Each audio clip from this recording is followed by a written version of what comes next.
Bien, y en la editorial de hoy tenemos que volver a hablar de un tema recurrente y lamentable del que no quisiéramos hablar nunca más, pero que lamentablemente tenemos que seguir haciéndolo. Esta semana una nueva tragedia en una ruta del país con un vehículo de pasajeros. Esto fue en Santiago del Estero, en una ruta provincial, la 176, un micro que para colmo circulaba sin habilitación, volcó cerca de la localidad de Campo Grande, en el pleno interior de la provincia de Santiago del Estero, causando 12 muertos y 14 heridos, 8 de ellos de suma gravedad. Hace exactamente un mes, en el primer programa del mes de octubre, estábamos hablando de la tragedia que ocurrió en Villa Ocampo, en la provincia de Santa Fe, donde hubo 14 personas muertas. Usted recordará una combi que circulaba con más pasajeros de los que podía llevar a bordo, que se estrelló contra un camión que llevaba caña de azúcar, que iba sin luces. Usted recordará porque fue muy sonado en aquel momento. Después de analizar todo el caso, les decíamos desde este mismo espacio que esperábamos no tener que volver a hablar del tema nuevamente, pero que la estadística y la lógica con la que nos manejamos en el transporte en Argentina indicaba que lamentablemente seguramente íbamos a tener que volver a tocar el tema. Y esto ha pasado, esto ha ocurrido. Este micro pertenecía a la empresa provincial San José, allí en Santiago del Estero. No tenía la habilitación correspondiente. Este micro hace 3 años que la compañía, después de varias intimaciones por parte de la Dirección Provincial de Transporte de Santa Fe, que los intimaba a que actualicen las unidades, a que las modernicen, a que compren unidades de 0 kilómetros que la firma no tenía, finalmente terminaron por perder la habilitación para circular.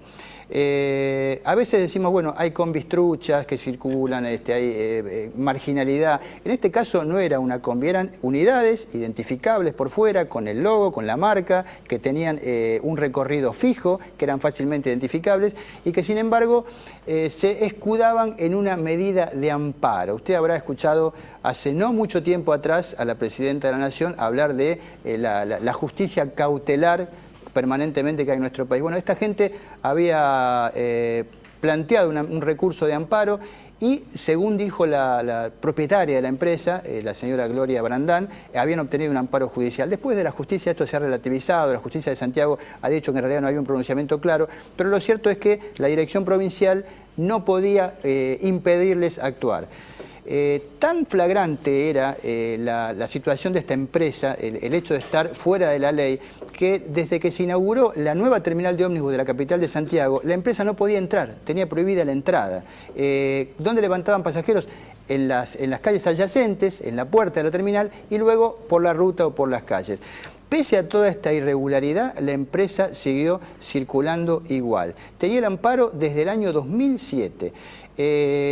El ómnibus que chocó, el ómnibus iba a, según lo que cuentan los testigos, porque hubo varios sobrevivientes, como ya le he contado, heridos y algunos que tuvieron suerte de salir ilesos. Inclusive el chofer acompañante que salió ileso, el chofer que manejaba en ese momento murió en el accidente también, dieron testimonio de que el chofer iba a una velocidad un poco excesiva, compitiendo con otro micro de otra empresa para ver si lo podía pasar en la ruta y levantar pasajeros, porque levantaba pasajeros en la ruta se supone que de manera irregular, porque no había paradas regulares para esta línea que no tenía habilitación.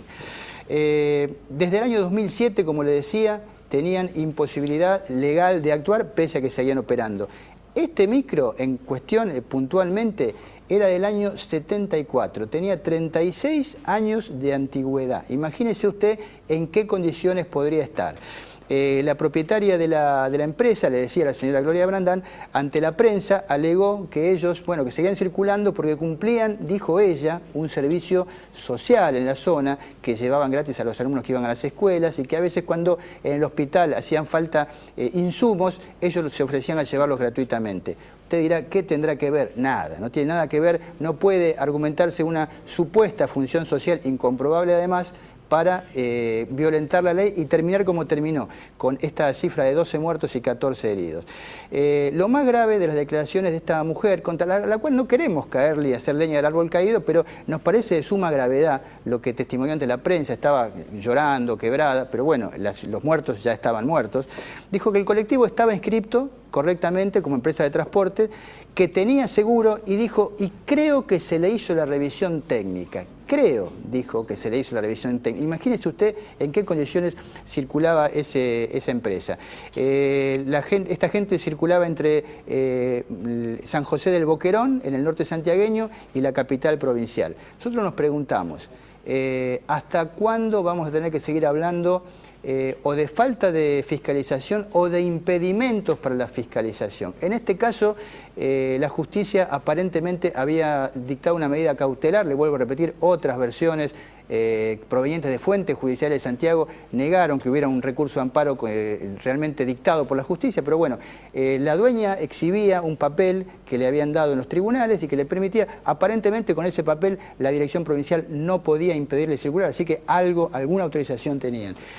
Uno se pregunta, el funcionario judicial que dictó esta medida cautelar, ¿va a dar una nueva medida cautelar para resucitar a los muertos? Evidentemente esto no es posible. ¿Quién se va a hacer cargo de esto? Si hubo un juez que dictó esta medida cautelar que terminó de esta manera con 12 muertos, ¿habrá alguna legislatura, algún legislador que le inicie juicio político?